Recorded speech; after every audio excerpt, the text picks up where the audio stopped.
Salut mes petits Azounés, comment allez-vous? Alors aujourd'hui on va réagir sur l'épisode 9 de la saison 2 de l'anime Blue Lock, en ce moment diffusé. Alors un épisode moins centré sur le football que sur les relations entre les êtres humains. On a un épisode qui est résolument centré sur la relation entre Rin et Sae, entre deux frères, que le destin va séparer et va déchirer. Alors on ne va pas parler beaucoup de football aujourd'hui, mais beaucoup de relations, beaucoup de sentiments. C'est parti, jingle. C'est la mi-temps dans le match qui oppose les U20 du Japon à l'équipe du Blue Lock. Le Blue Lock mène 2-1 et c'est le moment où les joueurs se relâchent un petit peu, célèbrent leur première mi-temps victorieuse. On a des petits aperçus dans les tribunes avec les parents des joueurs, des moments assez marrants, c'est vrai, il faut le dire. Le passage avec Chihiri, sa sœur, c'était à se fendre de rire. Un petit peu gênant par rapport aux parents d'Izagi et de Bashira. Bref, on rentre ensuite dans l'intimité du ventre du stade du Blue Lock. Et on va avoir en premier lieu dans le vestiaire du Blue Lock, où l'ambiance est plutôt décontractée, tout le monde est heureux.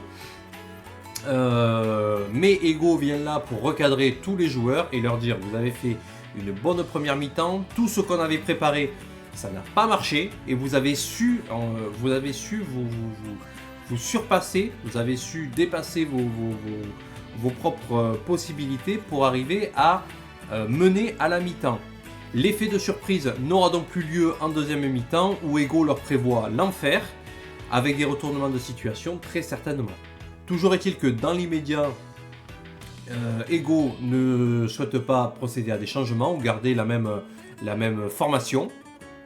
Donc on va attendre de voir ce que les U20 avancent leur premier pion pour que le Blue Lock réagisse en conséquence.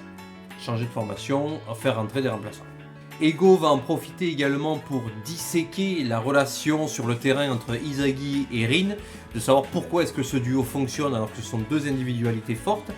Eh bien, Rin avance cette hypothèse que Izagi se sacrifie de son côté pour laisser des espaces à Rin. Cette notion de sacrifice, elle va être très importante et elle va rebondir un peu plus loin dans l'épisode. On en reparlera, mais cette phrase-là est passée complètement en douce, comme ça. Je ne l'avais pas remarqué à la première lecture. Je l'ai visionné plusieurs fois l'épisode pour être sûr de bien le comprendre. Dans les travées du stade et dans l'autre vestiaire, ceux du U20, l'ambiance est radicalement différente. On est à l'opposé. L'expression deux salles, deux ambiances n'a jamais aussi bien porté son nom. On a d'abord dans le couloir une explication virile entre le président de la FFJ et l'entraîneur des U20 qui lui a dit: mais il est impossible qu'on se fasse maltraiter par cette équipe de Branquignol parce qu'il y a une rivalité de pouvoir entre un projet privé émergent de Ego et la fierté de l'équipe nationale du Japon, qui ne veut pas voir ce projet-là émerger. Parce que sinon, comme le dit Haiku un peu plus loin dans l'épisode, dans les vestiaires, le vainqueur de ce match-là deviendra la nouvelle équipe U20 du Japon. Donc il y a beaucoup à perdre, il y a beaucoup d'enjeux, et il est fort à parier que Ego remplacera à minima l'entraîneur du U20, peut-être même le président. Dans le vestiaire des U20, c'est le coup de théâtre. Sae annonce qu'il se barre, qu'il plie les gaules. Il a en effet suffisamment eu le temps d'estimer le niveau de l'équipe nationale des U20 du Japon, qu'il trouve très faible. Et par orgueil, il ne veut pas s'associer à la très probable défaite de l'équipe face au Blue Lock, dans laquelle joue son frère. Cela nuirait en effet à sa carrière et à son avenir. Haiku, le capitaine, le retient et lui propose un dernier deal, celui de faire rentrer le numéro 13, Bigou, celui que Sae avait imposé à l'équipe de jouer avec. On se souvient que il y a quelques épisodes, Haiku lui avait dit: ok, on essaie d'abord de gagner sans lui, et si on n'y arrive pas, on le fait rentrer. C'est ce qui se passe. Les U20 vont faire rentrer Bigou. Je pense que le sort de Sendo, le numéro 11, celui qui a raté les 3 occasions dans les épisodes précédents, est scellé. Bigou va très certainement rentrer à sa place. Et l'on arrive à présent dans la partie la plus velue de l'épisode, le fameux flashback entre les frères Hitoshi, Rin et Sae. Alors ce flashback, je l'attendais un petit peu pour comprendre l'intrigue principale de cette saison, la rivalité entre ces deux frères. Comment c'était né, comment est-ce que deux frères peuvent à ce point se haïr à un moment donné. Alors j'ai revu l'épisode, je vous le disais plusieurs fois, parce que je voulais être certain de bien l'avoir compris, ou du moins de l'interpréter de façon suffisamment cohérente. Parce que lorsque l'on analyse un match de foot, c'est pas très compliqué. On a une défense, une attaque, voilà, il y a des stratégies, des formations. Machin fait une passe à truc tire, marque. Bon, c'est assez facile à interpréter. Là, lorsque l'on commence à parler de relations humaines, on a tout un pan de psychologie, d'émotionnel qui rentre en jeu. Et c'est très difficile à dénouer le vrai du faux, la fierté des vrais sentiments. Donc c'est assez délicat. Je vais essayer d'être suffisamment clair et de vous donner ma version, mon interprétation de cet épisode-là pour mieux vous éclairer l'épisode et la saison, du moins, de cette rivalité entre les deux frères Hitoshi. Alors l'épisode nous montre que enfant, les deux frères s'entendent très bien, à merveille, comme deux frères finalement. Le plus jeune, Rin, idolâtre véritablement son grand frère Sae. Il lui trouve énormément de qualités, il l'admire, il veut devenir comme lui, jusqu'à ce qu'il décide lui aussi de jouer au foot avec son frère. Et les deux frères vont évoluer en jouant dans la même équipe, de concert, se tirant vers le haut l'un l'autre. Ils vont ainsi se trouver un rêve commun, devenir les deux meilleurs buteurs au monde, Sae le premier, Rin le second, Rin en disant qu'il jouerait de façon à réaliser le rêve de son frère, sachant que Rin, lui, son rêve c'était de ne rester que dans l'ombre de son frère. Très important également. Les deux frères évoluent tant et si bien que Sae finit par être repéré par des recruteurs. Il part ainsi en formation au Real dans l'épisode. Ils n'ont peut-être pas les droits de dire c'est le Real de Madrid, mais ça va, on t'a reconnu. fais pas l'innocent. Et il va y rester là-bas en attendant que Rin, qui a quelques années de moins, le rejoigne, soit également recruté et parte vers l'Europe. Mais après 4 ans, leurs rêves ne se sont toujours pas réalisés. Rin n'a toujours pas percé au Japon, même s'il est devenu un excellent joueur. Il n'a donc pas pu rejoindre son frère en Europe. Et ce dernier, Sae, n'est pas devenu le meilleur buteur au monde. Pire, Sae a même abandonné son propre rêve de devenir le meilleur buteur en se rattrapant sur un autre objectif, une autre ambition, de devenir le meilleur milieu de terrain. On peut donc y voir une métaphore, c'est-à-dire que sur le terrain, Sae se voyait au top dans les attaquants, il rétrograde au niveau des milieux. Vous voyez, sur un terrain, vous avez les attaquants, les milieux, les défenseurs, le gardien. Sae ne veut plus être le meilleur buteur, il se rattrape sur le milieu de terrain.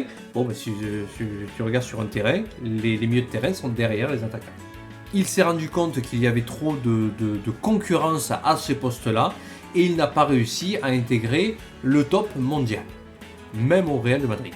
Comme je vous le disais, il a donc abandonné son rêve qu'il avait en commun avec Rin.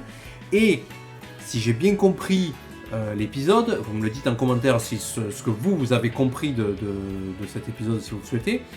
J'ai l'impression que Sae impute la responsabilité de cet échec à Rin. Et on va voir pourquoi, comment. N'oublions pas que contextuellement, les frères ont entre 17 et 19 ans, 16 et 19 ans peut-être pour Rin. Donc on est dans un âge, à cet âge-là, on est jeune adulte, on a l'impression qu'on déborde d'énergie, on a l'impression de tout savoir et qu'on va rouler sur le monde. Et lorsque l'on se heurte à la réalité de la vie qui, souvent cruelle, met fin aux rêves les plus confiants que l'on peut avoir, eh bien, on réagit de façon différente à l'adversité. On va parler ici de résilience. La résilience, qu'est-ce que c'est ? C'est la capacité propre à chacun de résister à un choc, de résister à une épreuve, de l'encaisser et de réussir à la surmonter pour continuer à avancer. Et manifestement, et encore une fois si j'ai bien compris l'épisode, Sae refuse toute remise en question personnelle, c'est-à-dire qu'il ne pense pas un seul instant que le problème puisse venir de lui, et met la responsabilité de son échec à lui sur Rin, qui, pense-t-il, n'a pas réussi à percer suffisamment vite, le rejoindre au réel pour lui permettre de briller encore plus et lui servir de faire valoir. Donc pour Sae, c'est la faute de Rin si Sae est mauvais au réel, parce qu'il est tout seul.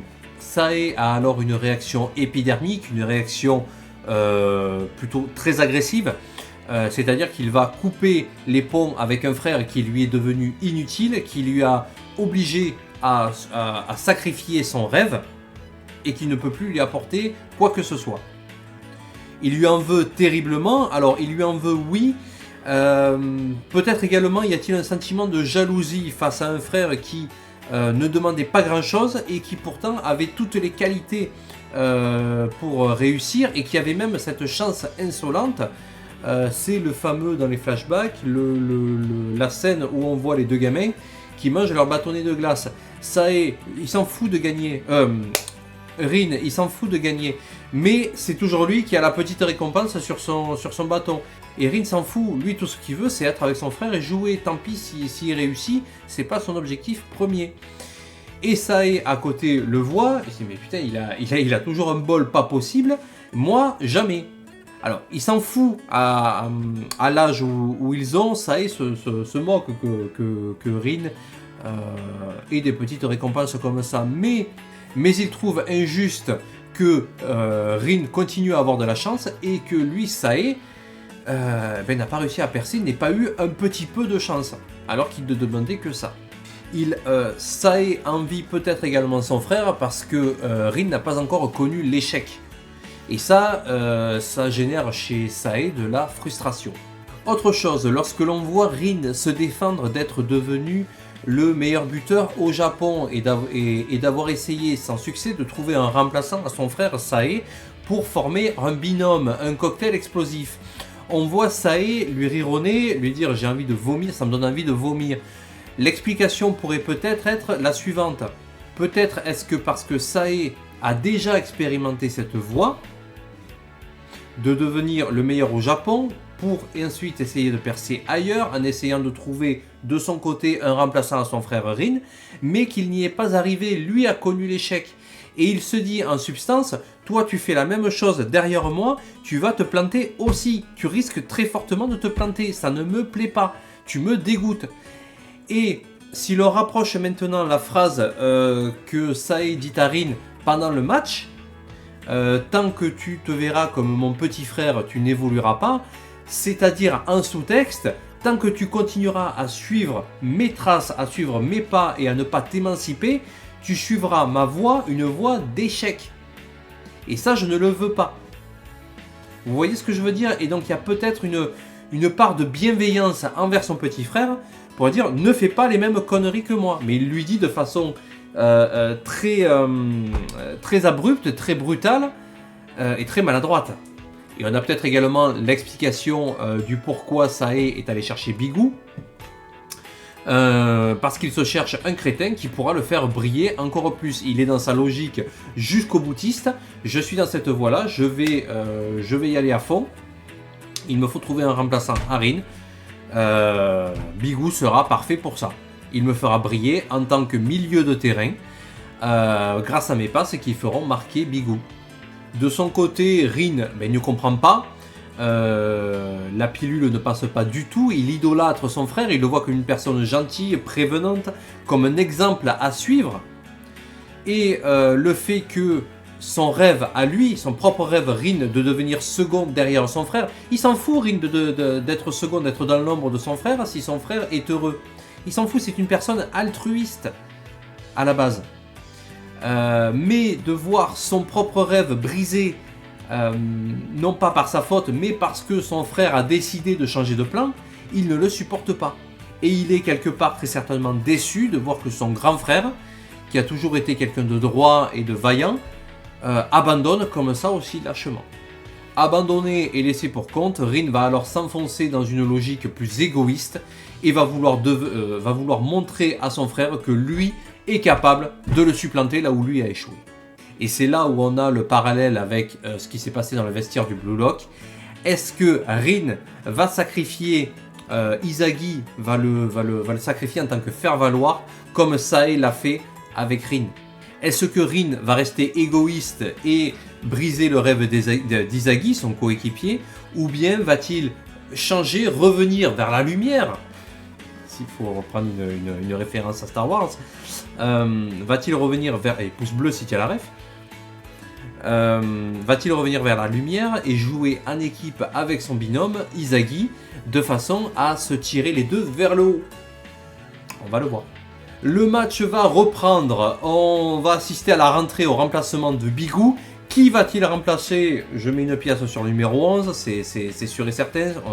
Peut-être même on aura un nouveau flashback dans les vestiaires pour voir que c'est Sae qui va dire non, lui il dégage.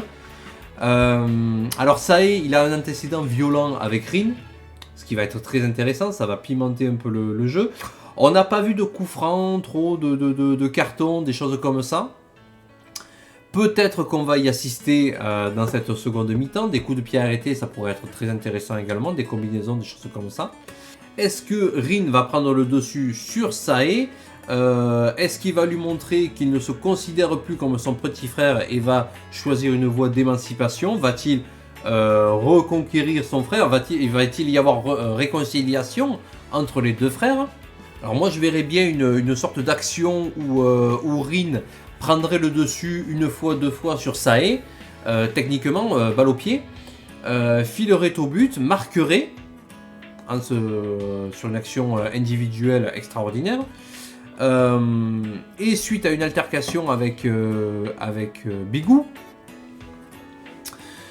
Sae viendrait prendre la défense de son frère. Peut-être ça serait une sorte de main tendue du grand frère vers son petit frère. Voilà, alors je pars en spéculation, on verra bien la semaine prochaine. C'était un épisode très très intéressant, moi j'ai beaucoup apprécié d'analyser ça. Ça change, on est très loin du début de saison un petit peu insipide avec cet épisode 3 qui m'avait franchement bandé. Là on rentre vraiment dans les bails, on va avoir une seconde mi-temps de folie. Je suis très impatient de voir ça. Allez, je vous laisse là, on se retrouve très prochainement pour d'autres vidéos. Pensez à vous abonner à la chaîne pour du gaming, pour des réactions live, pour des séries, pour des films, pour plein de choses. Je vous dis à très bientôt. Ciao!